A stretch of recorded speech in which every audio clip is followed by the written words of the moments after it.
ইব্রাহিম আলাইহিস সালাম হচ্ছেন মুসলিম জাতির জনক। আমাদের জনকের নাম কি?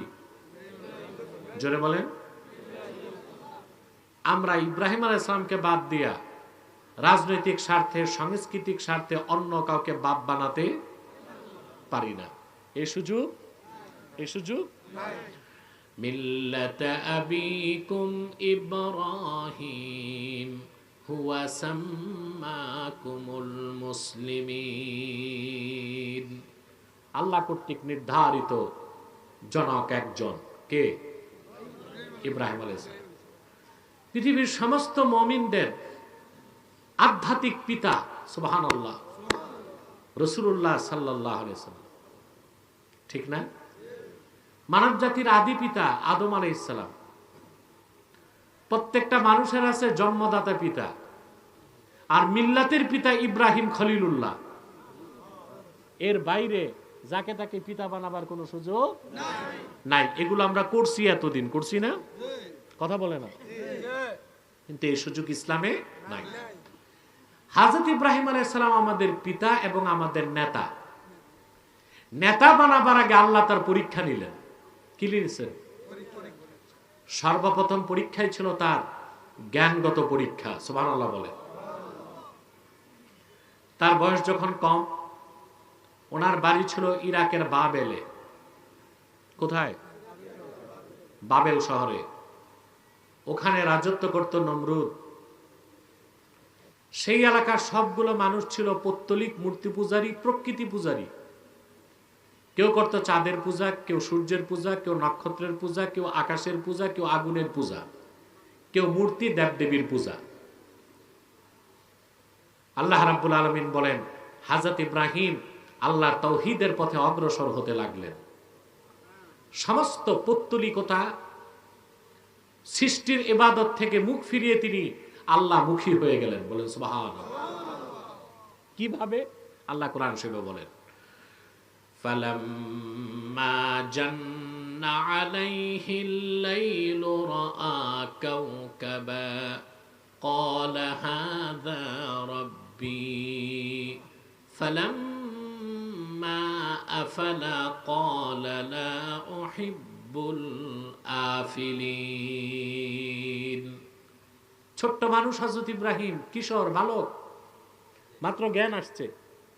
আল্লাহ বলেন, ইব্রাহিমকে যখন রাত আচ্ছন্ন করে ফেললো, আকাশ পানে তাকিয়ে নক্ষত্র দেখলো। নক্ষত্র দেখে বলল, হাযা রাব্বি, এটা আমার রব। নক্ষত্র যখন ম্লান হয়ে গেল, তিনি বললেন, যে জিনিসের শক্তি কমে বাড়ে, ম্লানশীল, ক্ষয়ঞ্চু, ধ্বংসপ্রাপ্ত, এরকম কোন অপরিপূর্ণ সত্তাকে ইব্রাহিম রব মানতে পারে না। আরে ভাই, আমি কি কবরস্থানে না মাহফিলে? তো বুঝবো কেমন করে? এমনিতে আমার থেকে দূরে বসছে, একটু কথা বলো সমস্বরে, সুবহানাল্লাহ। রাত যখন বাড়লো, দেখলেন চাঁদ। কি দেখলেন?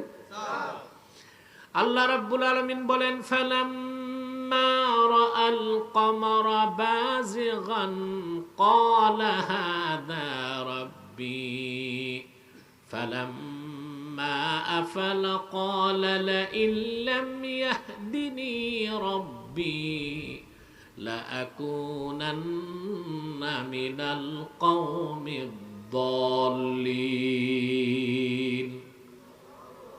আবার তিনি যখন আকাশে চাঁদ দেখলেন, চাঁদ দেখে বললেন, নক্ষত্র নয়, এটা আমার রব। চাঁদ যখন ম্লান হয়ে গেল, তিনি বললেন, এটা রব হতে পারে না। আমার রব যদি আমাকে হেদায়েত না করতেন, আমিও পথভ্রষ্টদের কাতারে শামিল হয়ে যেতাম। দেখলেন সূর্য।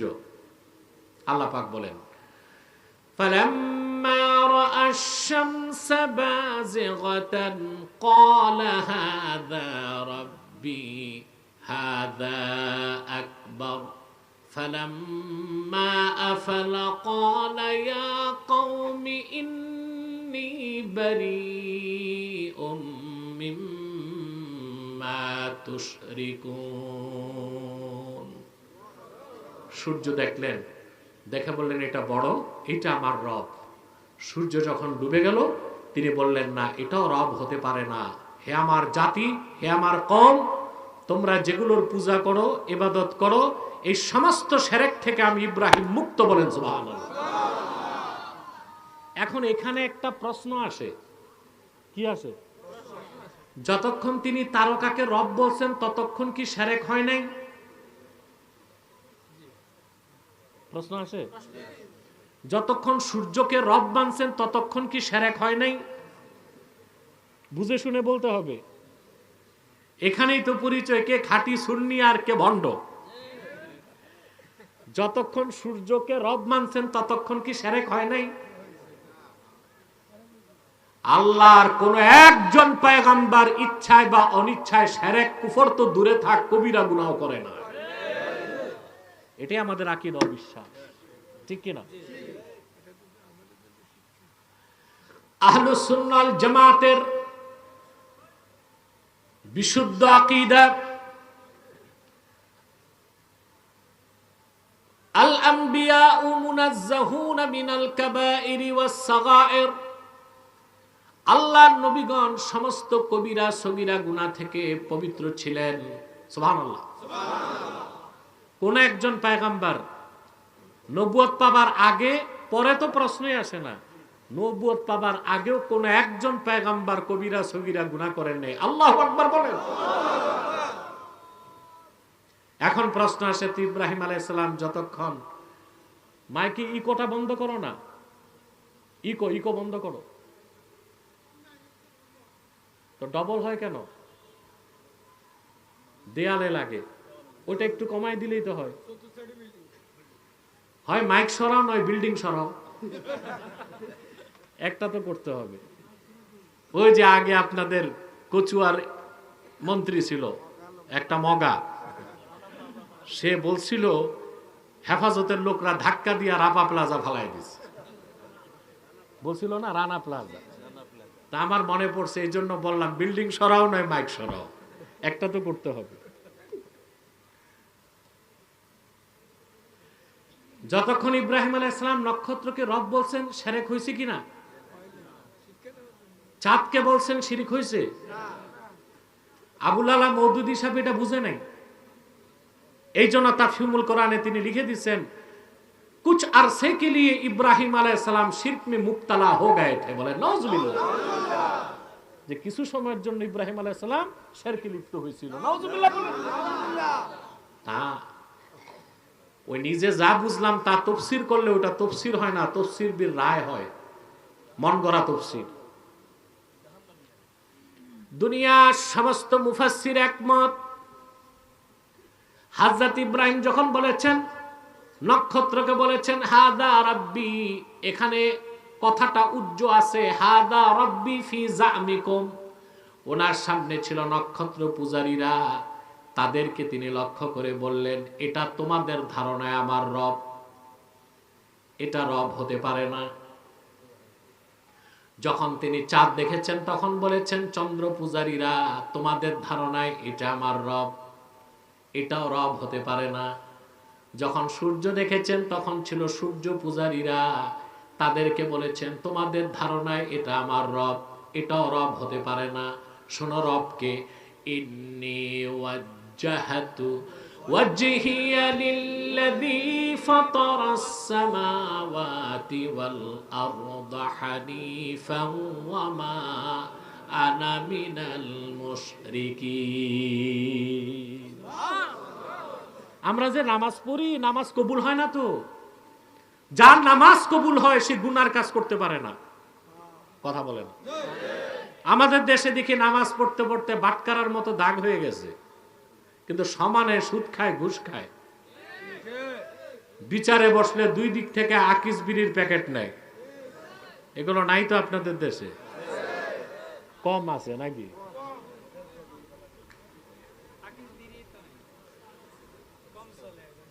প্রিয় ভাইরা, কথা শুনতেছেন তো? নামাজ যে পড়তেছে, নামাজ যদি কবুল হয় তো গুনার কাজ করে কেমনে? নামাজ আদায় হচ্ছে, কবুল হচ্ছে না। আমরা প্রত্যেকদিন ইন্নী ওয়াজ্জাহতু ওয়াজহিয়া লিল্লাযী দোয়াটা পড়তেছি, অর্থটাও বুঝি না, ব্যাখ্যাটাও বুঝি না। সেই জন্য আমরা নামাজে দাঁড়ালে পুরাপুরি আমাদের দিল দেমাগ আল্লাহ মুখী হয় না। নামাজে দাঁড়ালে বাজারের চিন্তা, রাজনীতির চিন্তা, অর্থনৈতিক চিন্তা, বাড়ির চিন্তা, সংসারের চিন্তা, ঠিক কিনা? কিন্তু যে ব্যক্তি আল্লাহ যাকে মারিফতের নূর দান করেছে, সে যখন ইন্নী ওয়াজ্জাহতু ওয়াজহিয়া পড়লো, দুনিয়ার সমস্ত কিছু থেকে তার সম্পর্ক ছিন্ন করে আল্লাহর গোলামিতে সে নিয়োজিত হয়ে গেল। সেই নামাজ হচ্ছে আরিফদের নামাজ। সুবহানাল্লাহ। কাদের নামাজ? তাদের ওই নামাজের মাধ্যমে আল্লাহ তাআলা মারিফতের নূর তাদের সামনে তুলে ধরেন। সুবহানাল্লাহ। বাবেলের চতুর্দিকে খবর হয়ে গেল, ইব্রাহিম সে নক্ষত্র পূজা, চন্দ্র পূজা, সূর্য পূজার বিরোধিতা করে, সে আল্লাহর ইবাদত করে। চতুর্দিকে সংবাদটা ছড়ায় গেল। আল্লাহর পক্ষ থেকে আদেশ আসলো, ইব্রাহিম তুমি পৌত্তলিক মূর্তি পূজারী যারা, তাদেরকে তাওহীদের দাওয়াত দাও। কথা বুঝতেছেন? এসব ছিল হযরত ইব্রাহিমের পরীক্ষা। কি ছিল? একটু দূরে দূরে বসুন। এসব কি ছিল? হযরত ইব্রাহিমের পরীক্ষা। আল্লাহ বলছেন যাও। তিনি একটু চিন্তিত হলেন যে আমি ছাড়া আল্লাহর তাওহীদ বিশ্বাসী আর একজনও নাই, সব মূর্তি পূজারী। সব কি? আমি যে দাওয়াত দিব কিভাবে? তিনি ভাবলেন আল্লাহর হুকুম যেহেতু, এটা আমাকে মানতেই হবে, সঙ্গে কে আছে তা দেখার প্রয়োজন। সুবহানাল্লাহ বলবেন না? হযরত ইব্রাহিম আলাইহিস সালাতু ওয়াস সালাম চলে গেলেন পূজা মণ্ডপে। কোথায় গেলেন? পূজা মণ্ডপে চলে গেলেন। সেখানে যে দেখেন বিশাল আকৃতির বিভিন্ন রকম মূর্তি, যেগুলোর ইবাদত করে দেশের সব মানুষ। নাউজুবিল্লাহ বলেন। তিনি যেই তাদেরকে বললেন এগুলো কি, বলে এগুলো আমাদের খোদা। নাউজুবিল্লাহ বলেন।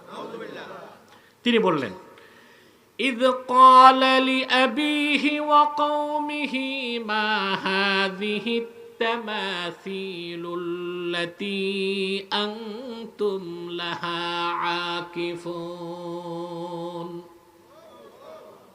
এসব তো নিছক কিছু প্রতিমা, ভাস্কর্য, মূর্তি যা তোমরাই তৈরি করছো, আর এগুলোর তোমরা ইবাদত করো। কেন করো? তাদের কাছে কোনো দলিল নাই, প্রমাণ নাই। তারা একটা যুক্তি দিল। কি দিল? তারা বলল ক্বালু ওয়াজাদনা আবাআনা লাহা আবিদিন। এসব মূর্তি পূজার পক্ষে আমাদের কোনো যুক্তি নাই, তবে বাপ দাদা সবাইকে দেখছি এগুলো করতো, আমরাও করি। বলেন নাউজুবিল্লাহ। তাহলে মূর্তি পূজারীরা বাপ দাদার দোহাই দিছে যে মূর্তি পূজার পক্ষে, ওটা কোনো দলিল ছিল না সাংস্কৃতিক কারণ? এই তো বুঝলেন কি কারণ? সাংস্কৃতিক কারণ। আমরাও কিন্তু বাংলাদেশের সংস্কৃতির নামে অনেক শিরকি কাজ করতেছি না? যেমন স্মৃতিসৌধে যে পুষ্প অর্পণ করে নীরবতা পালন করে না? এরপরে পহেলা বৈশাখে পূজা মণ্ডপের হয় মঙ্গল শোভাযাত্রা, তারপরে 21শে ফেব্রুয়ারিতে শহীদ মিনারে যায়। এখানে কি শহীদরা ঘুমায় আছে? কথা বলেন। এখানে যে ফুল দেয়, চুপ থাকে, নগ্নপদে যায়, এসব তো পস্তর পূজা। যদি বলি কেন করো, বলবে এটা বাঙালির সংস্কৃতি। এরাও বলবে বাঙালির, ওরাও বলতো সংস্কৃতি, বাপদাদা করছে আমরাও করি। তিনি তাদেরকে দলিল দিলেন, প্রমাণ দিলেন, কোনোভাবে মানে না। তখন তিনি তার সিদ্ধান্ত দিলেন। হযরত ইব্রাহিম বললেন ওয়াতাল্লাহি লাআকিদান্না আসনামাকুম বা'দা আন তুওয়াল্লু মুদবিরিন। আল্লাহর কসম, পূজা মণ্ডপ থেকে বাড়ি যাবা, আর আমি এই মূর্তিগুলোর ব্যাপারে চূড়ান্ত সিদ্ধান্ত গ্রহণ করব। সুবহানাল্লাহ বলে। এই ডাকটা ছিল বিপ্লবী ডাক। কি ডাক? আমরা বিপ্লব দেখছি কি আর? আমরা বলি 5ই আগস্ট কি হয়েছে? বিপ্লব হয়েছে। এটা বিপ্লব না, এটা হয়েছে অভ্যুত্থান। বিপ্লব আর অভ্যুত্থানে বহুত পার্থক্য আছে। বিপ্লব মানে হচ্ছে সিস্টেম পরিবর্তন। আমাদের সিস্টেম পরিবর্তন হয়েছে না? আগের মতোই। আগে দেশে চুরি ছিল, এখন নাই। লুটপাট ছিল, এখন নাই। ধর্ষক ছিল, এখন নাই। জানা ব্যভিচার ছিল, এখন নাই। আমাদের সেট আপ চেঞ্জ হয়েছে, সিস্টেম চেঞ্জ হয় নাই। সিস্টেম চেঞ্জ হইলে ওইটা হয় বিপ্লব, আর গভর্নমেন্ট চেঞ্জ হইলে ওইটা হয় অভ্যুত্থান। পৃথিবীতে প্রথম বিপ্লবের ডাক দিয়েছেন ইব্রাহিম খলিল, সেটা রাজনৈতিক স্বার্থে নয়, আল্লাহর তৌহিদের পক্ষে। বলেন সুবহানাল্লাহ। সব গেছে বাড়ি, সব গেছে। তিনি যে নিলেন একটা কুঠার হাতে, তারপর শুরু করলেন দেব দেবী প্রতিমা মূর্তিগুলোর নাক কান ভাঙ্গা। কেমন ভাঙ্গা ভাঙছেন আল্লাহ কোরআন শরীফে বলতেছেন, ফাজআলাহুম জুযাযান ইল্লা কাবীরান লাহুম লাআল্লাহুম ইলাইহি ইয়ারজিউন। জুযাদা, তিনি কুঠার দিয়া মূর্তিগুলোকে ভাঙ্গা টুকরা টুকরা করে দিলেন। বড়টারে রেখে দিচ্ছেন যেন তারা প্রশ্ন করলে তাদের কাছে তিনি ফিরাইতে পারেন যে কে করছে, বড়টারে জিজ্ঞেস করো। এর জন্য একটাকে রাখছেন। তাহলে ইব্রাহিম আলাইহিস সালাম কি মূর্তি পাহারা দিচ্ছেন না মূর্তি ভাঙছেন? তাহলে ইব্রাহিম আলাইহিস সালামের উত্তরসূরিরা মূর্তি পাহারার কাজ করতে পারে না। এটা ইব্রাহিমের উত্তরসূরিদের কাজ না। মূর্তি পাহারা দিয়া মূর্তি পূজাকে জারি রাখা নমরুদের উত্তরসূরিদের কাজ।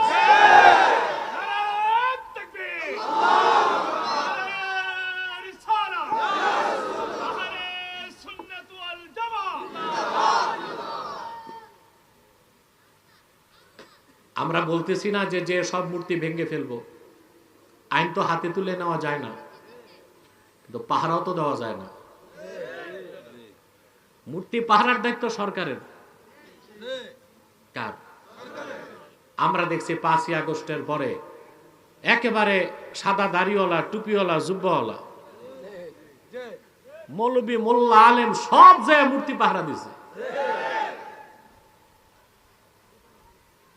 তাদের কাছে আমার প্রশ্ন, 24 সালের 5ই আগস্টের পরে তোমরা মূর্তি পাহারা দিয়েছ, আর আজকে পশ্চিম বাংলায় মুসলমানদের মসজিদগুলোকে বন্ধ করা হচ্ছে, গোশতের দোকানকে উচ্ছেদ করা হচ্ছে, মসজিদের ভিতরে ঢোল তবলা বাজানো হচ্ছে, আর সেজদারত মুসল্লিদের মাথায় পা রাখা হচ্ছে। বাংলাদেশে তোমরা যারা মূর্তি পাহারা দিয়েছ, পশ্চিম বাংলায় মুসলিম নির্যাতনের বিরুদ্ধে মাঠে নামো নাই কেন জানতে চায় জনগণ।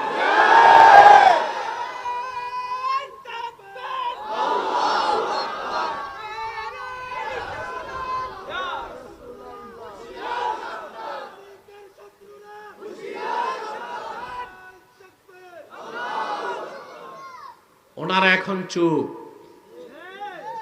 ওনারা এখন চুপ কেন? ভারত খেপে যাবে, ভারত খেপে যাবে। এই জন্য মৌলভী সাহেবরা চুপ, সবাই চুপ। আমি কালকে বিক্ষোভ সমাবেশ করে কঠিন হুঁশিয়ারি দিয়েছি, পেয়েছেন আপনারা। আমি বলেছি পশ্চিম বাংলার হিন্দুদের অপরাধে বাংলাদেশের হিন্দুদের অত্যাচার করব না আমরা, এটা ইসলামের শিক্ষা না। তবে ভারত সরকারও তার স্বার্থের উপর আঘাত করব, ঠিক কিনা? যারা মূর্তিগুলো পাহারা দিচ্ছেন, বর্তমানে একটা কাজ করতে পারেন আপনারা, পশ্চিম বাংলায় মুসলিম নির্যাতনের প্রতিবাদে ঢাকায় দিল্লির দূতাবাস ঘেরাও করুন, ঘেরাও করুন। বলুন পশ্চিম বাংলায় নির্যাতন মুসলিমদের উপর বন্ধের আগ পর্যন্ত ভারতের দূতাবাস বাংলাদেশে খুলতে দেওয়া হবে না। এদিকে হিন্দুদের উপর অত্যাচার হবে না সরকারকে আঘাত? এটা করতে বাধা আছে? করে না ওনারা, চুপচাপ। আমরা প্রতিবাদ করছি, এতে ওনাদের চুলকানি হচ্ছে। এখন একটা প্রশ্ন আসে, এটার উত্তর দিয়ে দিচ্ছি। রাসূলুল্লাহ সাল্লাল্লাহু আলাইহি ওয়াসাল্লাম ১৫০০ বছর আগে মক্কায় 13 বছর দিনের দাওয়াত দিয়েছেন। হিজরতের আগে রাসূলুল্লাহ সাল্লাল্লাহু আলাইহি সাল্লাম একটা মূর্তিতেও আঘাত করতে দেন নাই। প্রশ্ন আসে না কেন? তার কারণ ইব্রাহিম আলাইহিস সালামের শরীয়ত ছিল একটা যুগের জন্য, ওনার দিনটা ছিল অপরিপূর্ণ, সেই জন্য সেটা ছিল সাময়িক একটা প্রতিবিধান, সাময়িক একটা সমাধান। কিন্তু আল্লাহর আখিরি নবী নূর নবীজি মুহাম্মদ মুস্তাফা সাল্লাল্লাহু আলাইহি ওয়াসাল্লামের মাধ্যমে আল্লাহ তাআলা দ্বীন ইসলামকে পরিপূর্ণ করে দিয়েছেন। সেই দিন পরিপূর্ণ হয়েছে 23 বছরে। যেহেতু ইসলাম কিয়ামত পর্যন্ত থাকবে আর মূর্তি পূজার মূলোৎপাটন সমস্ত মানুষের হৃদয় থেকে বের করে দেওয়া হবে, সেই জন্যে মক্কার 13 বছরের দাওয়াতি সময়ে রাসূলুল্লাহ সাল্লাল্লাহু আলাইহি সাল্লাম কোনো মূর্তি ভাঙ্গেন নাই। মদিনায় যাওয়ার পর 23 বছর পরিপূর্ণ হয়ে যাবার ঠিক আগে আল্লাহ রসুল মক্কা বিজয় করার পরে সব মূর্তি কাবাগর থেকে সরিয়ে দিয়েছেন। ইব্রাহিম আলাইহিস সালাম শুধু মূর্তি সরাইছেন জমিন থেকে, আর রাসূলুল্লাহ সাল্লাল্লাহু আলাইহি সাল্লাম সমস্ত মূর্তি সরাই দিয়েছেন মানুষের দিল থেকেও, কাবার চত্বর থেকেও। সুবহানাল্লাহ। উত্তরটা হয়ে গেছে? এটা দরকার ছিল উত্তরটা। প্রিয় ভাইরা, সব মূর্তি টুর্তি ভাঙ্গা তিনি সমান করে দিয়েছেন। রাখছেন কয়টা? সকালবেলা সব সন্ন্যাসী পুরোহিত আর মূর্তি পূজারীরা এসে বলতেছে এই কাজটা করছে কে? এই দুঃসাহসটা কার? মনে রাখবেন যে বিপ্লবের নেতৃত্ব দেয় সে নিজকে গোপন রাখতে। আল্লাহ রাব্বুল আলামিন বললেন, লোকেরা বলতে লাগলো ক্বালু সামি'না ফাতান ইয়াযকুরুহুম ইউকালু লাহু ইব্রাহিম। আমরা একজন যুবকের নাম শুনেছি যে মূর্তিগুলো সমালোচনা করে, তার নাম হচ্ছে ইব্রাহিম। এই কাজটা সে ছাড়া কেউ করে নাই। হযরত ইব্রাহিমকে ডাকা হলো আর জিজ্ঞেস করা হলো, আনতা ফাআলতা হাযা বিআলিহাতিনা ইয়া ইব্রাহিম, আমাদের এই চরম আরাধ্য সম্মানের খোদাগুলোকে, উপাস্যগুলোকে কি তুমি মারছো, পিটাইছো, ভাঙছো? কথা বুঝেন নাই? হযরত ইব্রাহিম তখন হিকমত অবলম্বন করে বললেন, বাল ফাআলাহু কাবীরুহুম হাযা ফাসআলুহুম ইন কানু ইয়ানতিকুন। এখানে যে বড় সে কাজটা করছে, যেগুলোকে ভাঙ্গা হয়েছে ওরা যদি কথা বলে ওদের কাছে জিজ্ঞেস করো। এখন ওগুলো কি কথা বলে? তো কথা যে বলতে পারে না, এটা কেমন খোদা?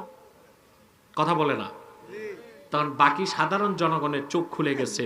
তারা বলল, ইব্রাহিম তো ঠিকই বলছেন, তোমরা এমন জিনিসকে খোদা মানো, ইবাদত করো যে তোমাদের কথার জবাব দিতে পারে না। সংবাদ চলে গেল নমরুদের কানে। নমরুদ তার ক্যাবিনেট নিয়ে বসলো, ইব্রাহিমকে কি শাস্তি দেওয়া যায়? সিদ্ধান্ত হলো তাকে আগুনে জ্বালিয়ে হত্যা করা হোক। অগ্নিকুণ্ড নির্মাণ করা হলো, কাঠের কামান বানানো হলো, বিশাল অগ্নিকুণ্ড, দাউ দাউ করে আগুন জ্বলছে। কাঠের কামানের হাতলের মধ্যে হযরত ইব্রাহিমকে বসায় দেওয়া হয়েছে। সামনে আগুন, একটু পরে তাকে নিক্ষেপ করা হবে। আল্লাহ রাব্বুল আলামিন তার খলিল ইব্রাহিম কতটুকু আত্মসমর্পণ করেছে তা যাচাই করার জন্য, পরীক্ষা নেবার জন্য হযরত জিবরিলকে পাঠিয়ে দিলেন। জিবরিল এসে হযরত ইব্রাহিমকে প্রশ্ন করলেন, আলাকা হাজাতুন ইয়া ইব্রাহিম, ইব্রাহিম তোমার সাহায্যের কোনো দরকার আছে কিনা বলো। হযরত ইব্রাহিম পাল্টা জবাব দিলেন, জিবরিল আমার সাহায্যের প্রয়োজন আছে, কিন্তু তোমার কাছে আমার প্রশ্ন, হাজাতুন ইলাইকা আও ইলাল্লাহ, তোমার কাছে সাহায্য চাইবো না যে মহান আল্লাহর ভালোবাসায় আগুনে যাচ্ছি সে আল্লাহর কাছে সাহায্য চাইবো। এর নাম আত্মসমর্পণ। এর নাম কি? প্রতিটি পরীক্ষায় তিনি কি হলেন? ওয়াইজিবতালা ইব্রাহিম রাব্বুহু বিকালিমাত। সুবহানাল্লাহ। হযরত ইব্রাহিমের পরীক্ষা নেন আল্লাহ তাআলা কিছু বিষয়ে, ফাতাম্মাহুন্না, সবগুলো পরীক্ষা তিনি পরিপূর্ণভাবে আদায় করলেন। সুবহানাল্লাহ। পাস করছেন কিনা? জিবরিল চলে গেলেন, কাঠের কামান ঘুরতে লাগলো, রশি কেটে দেওয়া হলো, ছিটকে ইব্রাহিম চলে গেলেন আগুনের কুণ্ডলিতে। যে আগুন তার গায়ে লাগবে তিনি পড়তে লাগছেন, হাসবি আল্লাহু ওয়া নি'মাল ওয়াকিল। সুবহানাল্লাহ বলবেন। এই দোয়াটা মনে থাকবে? থাকবে। বুখারী শরীফে এসেছে, আল্লাহর হাবিব সাল্লাল্লাহু আলাইহি ওয়াসাল্লাম ইরশাদ করেছেন, হাসবি আল্লাহু ওয়া নি'মাল ওয়াকিল ক্বালাহা ইব্রাহিম হিনা উলকিয়া ফিন্নার। ইব্রাহিমকে যখন আগুনে নিক্ষেপ করা হয়েছে, আল্লাহর আকাশের নিচে সর্বপ্রথম ইব্রাহিম এই দোয়াটা পড়েছেন, হাসবি আল্লাহু ওয়া নি'মাল ওয়াকিল। এর অর্থ আল্লাহই আমার জন্য যথেষ্ট, তিনি সর্বোত্তম অভিভাবক। বলেন সুবহানাল্লাহ। পুরা দোয়াটা হাদিস শরীফে আছে, পড়বেন না ইনশাআল্লাহ? হাদিস সাক্ষ্য দেয়, পুরা দোয়াটা হাদিসে এসেছে, হাসবিয়াল্লাহু লা ইলাহা ইল্লা হুয়া আলাইহি তাওয়াক্কালতু ওয়া হুয়া রাব্বুল আরশিল আযীম। যে ব্যক্তি সকালে 7 বার, সন্ধ্যায় 7 বার এই দোয়া পড়বে, আল্লাহ তাআলা 24 ঘন্টার জন্য তাকে রহমতের চাদরে লেমিনেটেড করে দিবেন। কোন বুলেট বোমা, জিন পরিয়া, আসর, জাদুটোনা, বিপদ আপদ তার গায়ে লাগতে পারবে না। আমল করবেন না ইনশাআল্লাহ? কয়বার? সকালে, সন্ধ্যায়, ফজর নামাজ বাদ দিয়া। ফজর নামাজ পড়ার পরে 7 বার, মাগরিব পড়ার পরে 7 বার। যদি পুরাটা না পারেন, এতটুকু পড়বেন, হাসবি আল্লাহু ওয়া নি'মাল ওয়াকিল। এর অর্থ আল্লাহই আমার জন্য যথেষ্ট, তিনি সর্বোত্তম অভিভাবক। বলেন সুবহানাল্লাহ। চলে গেলেন আগুনে। নমরুদ এবং আজার ও সমস্ত পত্তলিক অগ্নি পূজারীরা অপেক্ষায় আছে, কি হয় দেখতে। কি হলো দেখতে? আজার উপরে উঠছে প্রাসাদের ছাদে। সে তাকায় দেখলো বিশাল অগ্নিগর্ভ, তার ভিতরে সবুজ বাগানে হযরত ইব্রাহিম হাসি খুশি হাঁটতেছেন। দুঃখ করে তখন আজার বলল, নি'মার রাব্বু রাব্বুকা ইয়া ইব্রাহিম। সত্যি ইব্রাহিম, তোমার যিনি রব আল্লাহ রাব্বুল আলামিন, তিনি অতি উত্তম অভিভাবক এবং রব, ওনার কোনো তুলনা নাই। তাবারিখে তাবারির মতে 3 দিন পর, আরেক বর্ণনায় 7 দিন পর হযরত ইব্রাহিম বেরিয়ে আসলেন। আগুন একটা চুলকে ভস্ম করতে পারে নাই। সুবহানাল্লাহ বলবেন না? আল্লাহ পাক বলেন, আল্লাহ আগুনকে নোটিশ করেছিলেন, কুলনা ইয়া নারু কুনি বারদাও ওয়া সালামান আলা ইব্রাহিম। আমি আগুনকে বললাম, হে আগুন, ইব্রাহিমের জন্য তুমি শান্তিদায়ক ঠান্ডা হয়ে যাও। বলেন সুবহানাল্লাহ। ইব্রাহিম আলাইহিস সালামকে না জ্বালানোর জন্য আগুনকে ধমক দিয়েছে কে? আরেকটা হাদিস শোনাচ্ছি। রাসূলুল্লাহ সাল্লাল্লাহু আলাইহি ওয়াসাল্লামের জমানায় আল্লাহর হাবিবের একজন সাহাবী ছিলেন, হযরত আম্মার রাদিয়াল্লাহু তাআলা আনহু। নাম শুনছেন না? মক্কা শরীফের সবচেয়ে নির্যাতিতদের একজন আম্মার। তার পিতার নাম ছিল ইয়াসের, তার মায়ের নাম ছিল সুমাইয়া। এই 3 জনকে সবচেয়ে বেশি কষ্ট দিয়েছে কাফেররা। একদিন আবু জেহেল হযরত আম্মারের শরীরে আগুন ধরায় দিয়েছে। জীবন্ত মানুষ, আগুন জ্বলছে দাউ দাউ করে, তিনি মরুভূমিতে দৌড়াচ্ছেন। কেউ কাছে যায় না আবু জেহেলের ভয়তে। রাসূলুল্লাহ সাল্লাল্লাহু আলাইহি ওয়াসাল্লাম শোনার সাথে সাথেই দৌড়িয়ে আসলেন। হাদিস সাক্ষ্য দেয়, আল্লাহর হাবিব সাল্লাল্লাহু আলাইহি সাল্লাম আগুনকে ধমক দিয়ে বললেন, ইয়া নারু কুনি বারদাও ওয়া সালামান আলা আম্মার কামা কুনতি আলা ইব্রাহিম। ওরে আগুন, আমার আম্মারের জন্য তুমি শান্তিদায়ক ঠান্ডা হয়ে যাও, যেভাবে আরেকবার আমার দাদা ইব্রাহিমের জন্য তুমি হয়ে গেছিলা। রাসূলুল্লাহ সাল্লাল্লাহু আলাইহি সাল্লামের ধমকের সাথে সাথেই হযরত আম্মারের শরীরের আগুন বাতাসে মিলিয়ে গেল। বলেন সুবহানাল্লাহ। শরীরের কোথাও তার আগুনের দাগও রইল না। চিন্তার বিষয় হচ্ছে, ইব্রাহিম আলাইহিস সালামের আগুনকে ধমক দিছিলেন আল্লাহ, আর হযরত আম্মারের আগুনকে ধমক দিয়েছেন আল্লাহর রাসূল। সুবহানাল্লাহ, সুবহানাল্লাহ, সুবহানাল্লাহ। প্রিয় ভাইরা, হযরত ইব্রাহিম আলাইহিস সালাম অগ্নিকুণ্ড থেকে বেরিয়ে আসলেন। তা দেখে অসংখ্য লোক মুসলমান হয়ে গেল। ওনার ভাতিজা লূত আলাইহিস সালাম, উনিও ঈমান আনলেন। আল্লাহ হযরত লূতকে নবী বানায় দিলেন। এবার আল্লাহর পক্ষ থেকে আরেকটা পরীক্ষা আসলো, ইব্রাহিম, এবার তুমি বাবেল ছেড়ে আরদুল মুকাদ্দাসা কেনআন চলে যাও, ফিলিস্তিন অঞ্চলে। কোথায়? আল্লাহর হুকুম হইল, তিনি তার স্ত্রী পরিজন সন্তান নিয়ে সোজা মিশর হয়ে চলে গেলেন কেনআন। আল্লাহর পক্ষ থেকে আবার পরীক্ষা আসলো, ইব্রাহিম, তুমি তোমার স্ত্রী হাজেরা এবং তোমার বড় সন্তান ইসমাইলকে মক্কায় রেখে আসো। সুবহানাল্লাহ।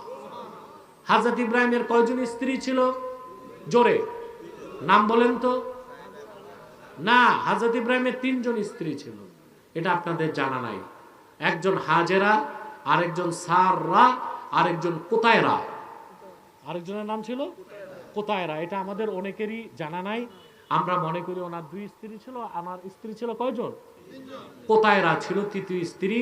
এই তথ্যটা ইমাম বাগাবী তাফসীর মাআলিমুত তানজিল উল্লেখ করেছেন। প্রিয় ভাইরা, আল্লাহ হুকুম করলেন আর হাজেরাকে নিয়ে, ইসমাইলকে নিয়ে তিনি রেখে আসলেন মক্কায়। সেখানে ঘর নাই, বাড়ি নাই, মানুষ নাই, কিচ্ছু নাই, খাবার নাই, পানিও নাই। খেজুরের একটা মশকে পানি দিলেন, চামড়ার মশকে পানি দিলেন, কিছু শুকনা খেজুর দিলেন। কোনো কথা নাই, বার্তা নাই। মায়ের কোলে সন্তান রেখে চলে যাচ্ছেন।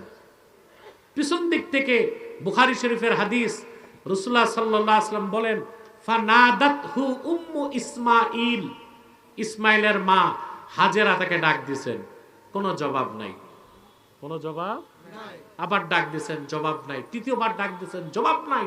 চতুর্থবার হযরত হাজেরা বললেন, ইব্রাহিম, তোমার কাছে আমার জানার প্রশ্ন, এটাকে তুমি তোমার নিজের সিদ্ধান্তে করছো নাকি আল্লাহ রাব্বুল আলামিনের সিদ্ধান্ত? এবার হযরত ইব্রাহিম পেছন দিকে ঘুরে জবাব দিলেন, হাজেরা, মনে রেখো, আল্লাহর খলিল ইব্রাহিম নিজের মন মতো কোনো কাজ করে না। আল্লাহর নির্দেশ ছাড়া একটা কদমও ফেলতে পারে না। হযরত হাজেরা বললেন, তাহলে আমার আর কোনো অভিযোগ নাই, আমি আল্লাহর উপর নির্ভর করলাম। তারপর ঘটনা আপনারা সবাই জানেন। হযরত ইব্রাহিম চলে আসলেন পানির জন্য। হযরত হাজেরা সাফা মারওয়ায় 7 বার দৌড়ালেন, ঠিক না? হযরত ইসমাইলের পদাঘাতে আল্লাহ জমজম কূপ সৃষ্টি করে দিলেন। তিনি পানি পান করলেন, সন্তানকে পানি পান করালেন। ইয়ামানের একটা কবিলা, তাদের নাম জুরহাম। কি নাম? তারাও পানি নাই, সাফার পাশ দিয়ে যাচ্ছিল। যখন দেখলো উপরে পাখি ঘুরতেছে, ওরা সাফা পাহাড় পার হয়ে এসে দেখলো একটা পানির স্বচ্ছ ফোয়ারা, পাশে বসে আছে স্বর্গীয় চেহারাদারী এক নারী, আর নারীর কোলে ফুটন্ত ফুলের চেয়ে সুন্দর এক শিশু। তারা বুঝলো এই জনমানব শূন্য জায়গায় একজন মহিলা যেন তেন মহিলা নয়, যেন তেন। তারা এসে হযরত হাজেরাকে বললেন, আম্মা, পানির তৃষ্ণায় আমরা মরে যাচ্ছি, যদি আপনার অনুমতি থাকে এই পানির কূপ থেকে আমরা পানি পান করতে চাই। তিনি বললেন, এই কূপ আমার মালিকানা নয়, আল্লাহর কূপ, কিয়ামত পর্যন্ত আল্লাহর বান্দাদের জন্য খোলা থাকবে। পানি পান করে এত মজা পেল, তারা সিদ্ধান্ত নিল আর ইয়ামান ফিরে যাবে না। হযরত হাজেরার অনুমতি নিয়ে সাফা মারওয়া পাহাড়ের চারপাশে বাড়িঘর নির্মাণ করলো তারা। সুবহানাল্লাহি বিহামদি। জনমানব শূন্য একটা এলাকাকে আল্লাহ তাআলা মক্কা নগরী বানায় দিলেন। ফালাম্মা বালাগা মাআহু সাইয়া, হযরত ইসমাইল যখন দৌড়াদৌড়ির বয়সে পৌঁছলো, 7 বছর বা 13 বছর বা 12 বছর, 3টা মত আসছে, 7 বছর, 12 বছর বা 13 বছর, এই বয়সে তিনি দৌড়াদৌড়ি করেন। হযরত ইব্রাহিম আসছেন, এইবার তার চূড়ান্ত পরীক্ষা। সুবহানাল্লাহ বলেন। কি পরীক্ষা?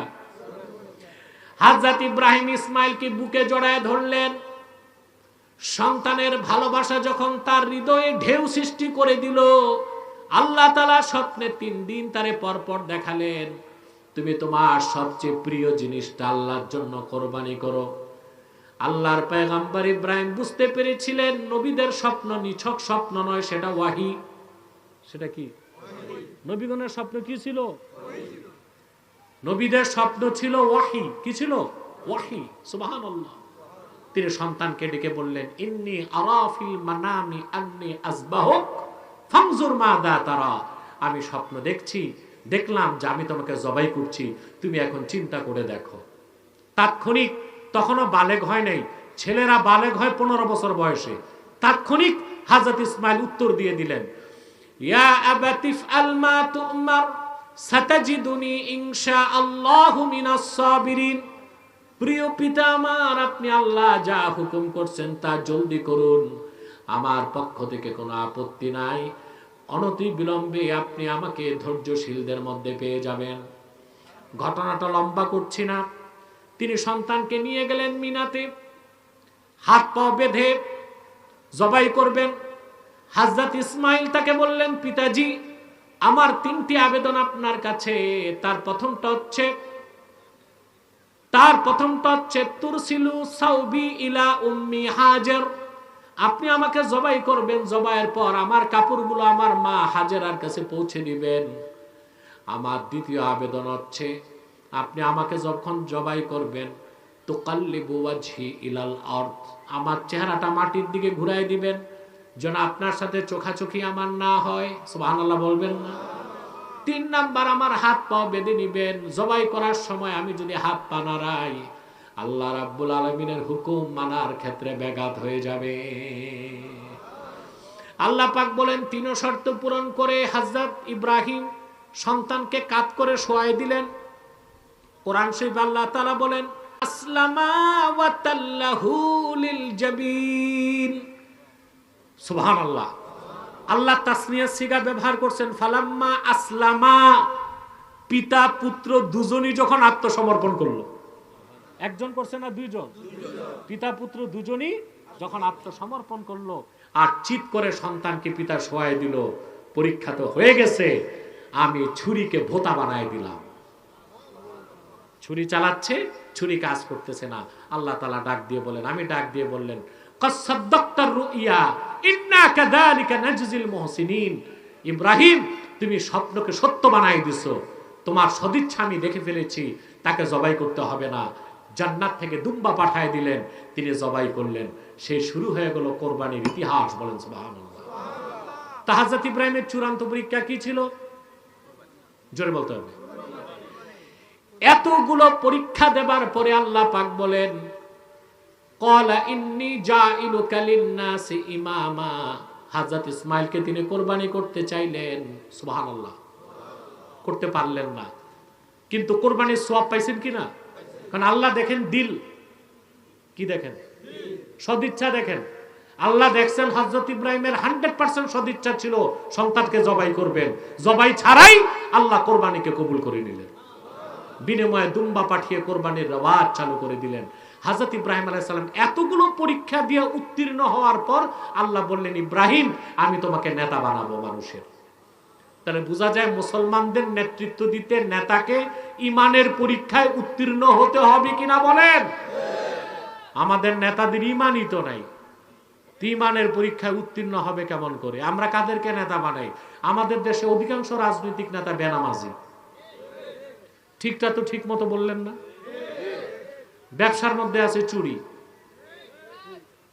আছে সুদের ব্যবসা, ঘুষের ব্যবসা, চুরি চামারি, এদেরকে আমরা নেতা বানাই।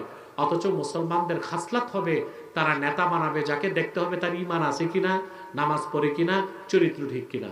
অতএব সেজন্য আমি বলবো, আমরা ইব্রাহিম আলাইহিস সালামের সন্তান হিসেবে, আল্লাহর হাবিব নূর নবীজি মুহাম্মদ সাল্লাল্লাহু আলাইহি সাল্লামের উম্মত হিসেবে আমাদের সবচেয়ে বড় কাজ হচ্ছে, আমাদেরও যদি ঈমানের পরীক্ষা আসে সেই পরীক্ষা আমাদের উত্তীর্ণ হতে হবে। পারবো না ইনশাআল্লাহ?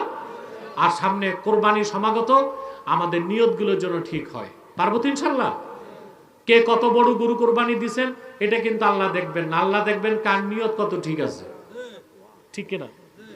আল্লাহ রাব্বুল আলামিন বলেন, লাইয়ানালাল্লাহু লুহুমুহা ওয়ালা দিমাউহা ওয়ালাকিন ইয়ানালুহুত তাকওয়া মিনকুম। কোরবানি যখন দেওয়া হয় সেটার গোশত রক্ত কিছুই আল্লাহর কাছে পৌঁছে না, বরং আল্লাহর কাছে পৌঁছে তোমাদের দিলের তাকওয়া, তার মানে নিয়ত। আপনারা কোরবানির সময় প্রতিযোগিতা করেন যে আমার পাশের লোক কোরবানি দিছে 2 লাখ, আমারটা হইতে হবে 2.5 লাখ। কথা বলেন। আরেকজন নিয়ত করে তারটা 2.5 লাখ, আমারটা হবে 3.5 লাখ। এইসব প্রতিযোগিতার ভিত্তিতে বড় লোকই দেখাতে যারা কোরবানি দিবেন, গোশত খাওয়া ছাড়া আর কোনো উপকার তাদের হবে না। অতএব আসুন, আমরা যে কথাগুলো শুনলাম যে আমাদের হযরত ইব্রাহিম আলাইহিস সালাম অসংখ্য পরীক্ষায় উত্তীর্ণ হয়েছেন, কোরবানির সময় আমাদেরও পরীক্ষা। আমাদেরও কি? সেটা হচ্ছে কার নিয়ত কতটুক সহি, কার নিয়ত কতটুক বিশুদ্ধ। আমরা যেন নিয়তের পরীক্ষায় উত্তীর্ণ হতে পারি, খাঁটি মুসলিম হতে পারি। বলুন আল্লাহুম্মা আমিন। আসুন আমরা মুনাজাতের আগে একটু সালাত ও সালাম পড়ে নেই, তারপর দোয়া করছি। সাল্লাল্লাহু আলা মুহাম্মদ সাল্লাল্লাহু আলাইহি ওয়াসাল্লাম সাল্লাল্লাহু আলা মুহাম্মদ সাল্লাল্লাহু আলাইহি ওয়াসাল্লাম ইয়া নবী يا رسول سلام عليك يا حبيب سلام عليك صلوات الله محمد رسول الله صلى الله عليه وسلم ختم الله به النبوة وحكما لا نبي بعده يا نبي يا رسول سلام عليك يا حبيب سلام عليك صلوات الله بلغ العلا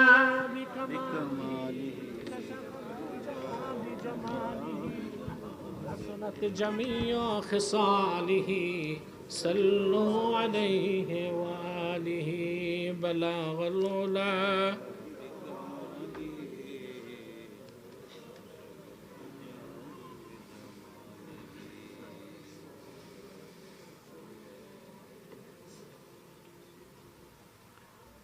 এই এলাকায় এক বক্তা বলেছে কানান নবী সাল্লাল্লাহু আলাইহি ওয়াসাল্লাম ইয়ারআল গানাম, এটা তরজমা করছে সেই হাদিস হতে।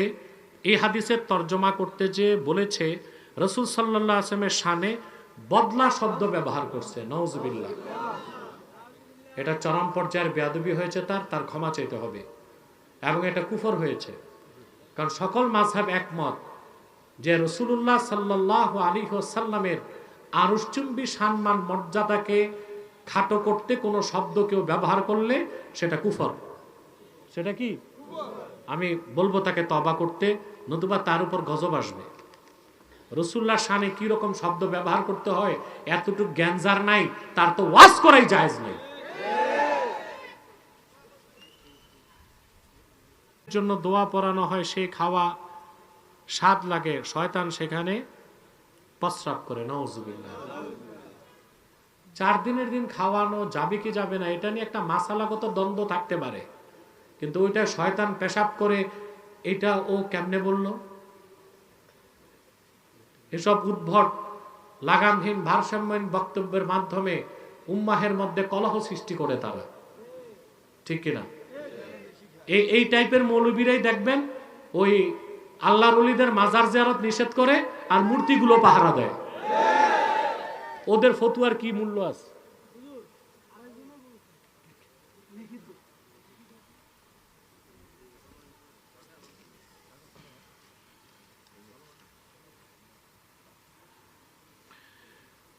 মাজারে ওরস করা হয়, এসব কি জায়েজ আছে? ওরস অর্থ কি? ওরস হচ্ছে আনন্দ, আনন্দ, আনন্দের প্রকাশ, আনন্দ প্রকাশের মাহফিল, আরুস, ওরস, আরাস। হ্যাঁ, এখন কেউ যদি আল্লাহর ওলির মাজারে মাহফিল করে আর সেখানে যদি শরীয়ত বিরোধী কিছু কাজ না হয় সেটাকে যদি ওরস বলে তাহলে সমস্যা নাই, কিন্তু ওরসের নামে যদি গান বাদ্য হয়, গাঁজা খায়, নাচানাচি করে, ওটা হারাম কাজ।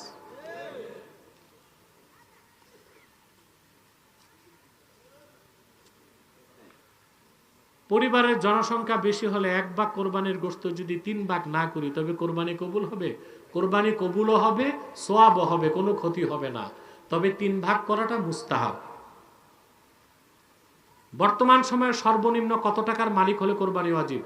যদি মালেকে নেসাব, যাকাত ফরজ নাও হয়, নিজস্ব বাড়ি থাকে, খেয়ে পরে ভালো আছে, যদি উদ্বৃত্ত টাকা থাকে, তারও কোরবানি দেওয়া আবশ্যক।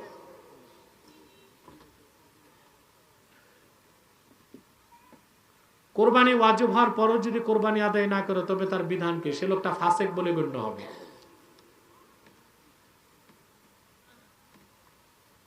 কোরবানির বাঘ সর্বোচ্চ 7টি, কিন্তু গ্রামের মুরব্বীরা বলে জোর সংখ্যায় বাঘ দেওয়া জায়েজ না, যেমন 2, 4, 6, কিন্তু বেজোর সংখ্যায় বাঘ দেওয়া না, এটা উদ্ভট কথা। আপনি 3 শরীকেও একটা গরু দিতে পারেন, 4 শরীকে পারেন, 6 শরীকে পারেন, সর্বোচ্চ 7 শরীকে। তারাবির টাকা অনেক ভাগ করে, এই বিষয়ে এটা উচিত না। মুসল্লিরা তারাবির টাকা দেয় হাফেজ সাহেবদেরকে, তো টাকা বেশি উঠে এটাকে যে ভাগ করা হয়, যে মসজিদের খাতে রাখে, ঈদগার জন্য রাখে, কবরস্থানের জন্য রাখে, এটা উচিত না। এটা হচ্ছে হাফেজদের উপর জুলুম করা। হাফেজদের জন্য যে টাকা উঠছে সব হাফেজদেরকেই দিয়ে দেওয়া উচিত।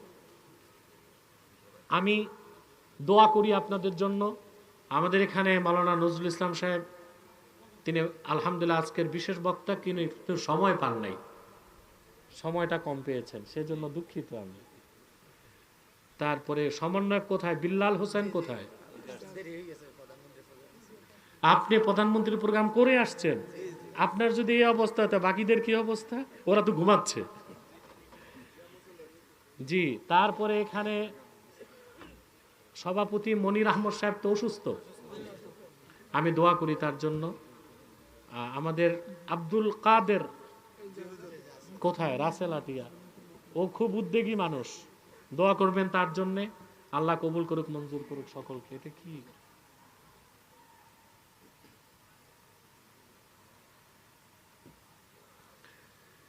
আয় মুহাম্মদ সাল্লাল্লাহু আলাইহি সাল্লাম কামলিওয়ালা, এতটুক বলা তো আদব রক্ষা হয়। আয় রে আমার বুকে আয়, এটা বলাটা বেয়াদবি হয়। কারণ আল্লাহ তার হাবিব সাল্লাল্লাহু আলাইহি সাল্লামের ক্ষেত্রে বুকে আয় শব্দ বলাটা শানের খেলাফ। বরং আল্লাহ তার হাবিব সাল্লাল্লাহু আলাইহি সাল্লামের স্মরণ থাকবে বুকে। জি, আর কিছু বলার আছে কারো?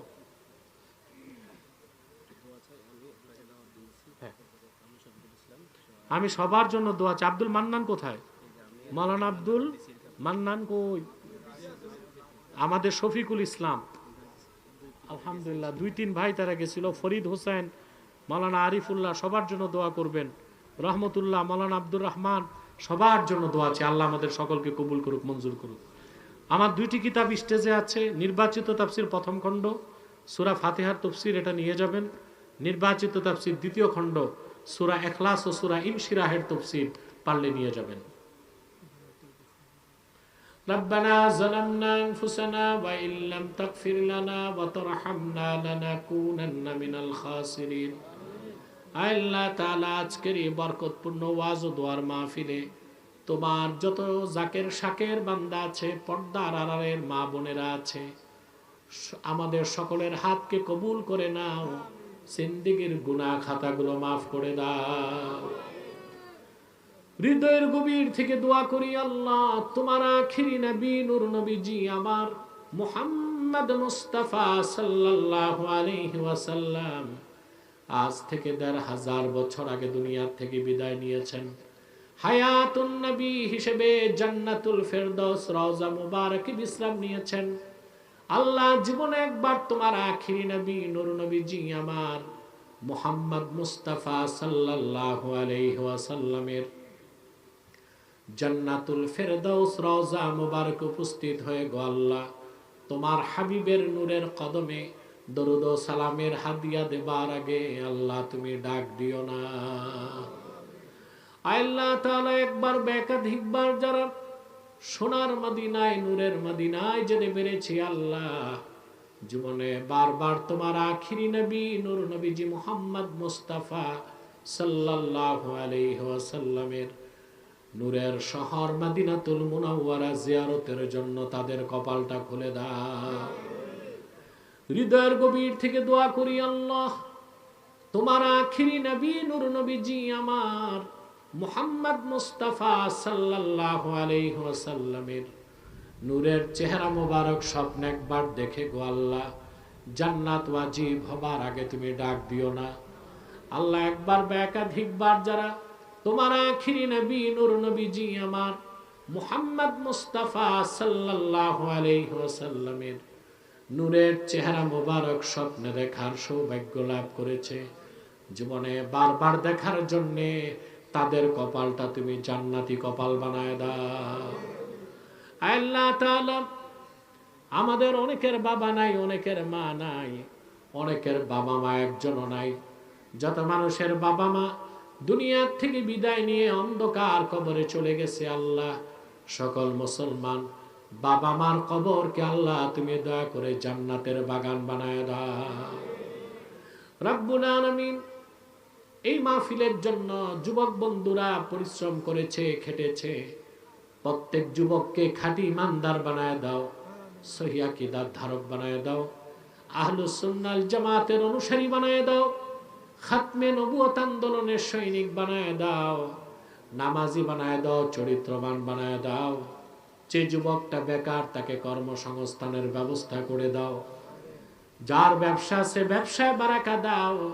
যে যুবকটা বিদেশ যেতে চায় তার বিদেশ যাবার স্বপ্ন পূরণ করে দাও। আল্লাহ পর্দার আড়ালের মা বোনদের গুনাহগুলোকে মাফ করে দাও, তাদের প্রত্যেককে আবেদা জাহেদা সালেহা বানায় দাও। আল্লাহ আমাদের মুশকিলাতকে আসান করে দাও, নেক হাজাত ও চাহাতকে কবুল করে নাও। আল্লাহ আলোচনার শুরুতে প্রতিশ্রুতি দিয়েছিলাম দোয়া কবুল হবে, তওবা কবুল হবে। আল্লাহ যদি এই দোয়া কবুল না হয় আমি কাল কিয়ামতে লজ্জিত হয়ে যাব। তোমার কোরআন কারীমকে সামনে নিয়ে হাত তুলেছি, আমি সহ সবার জিন্দেগীর গুনাহ মাফ করে দাও, আমাদের নেক দোয়াগুলোকে কবুল করে নাও।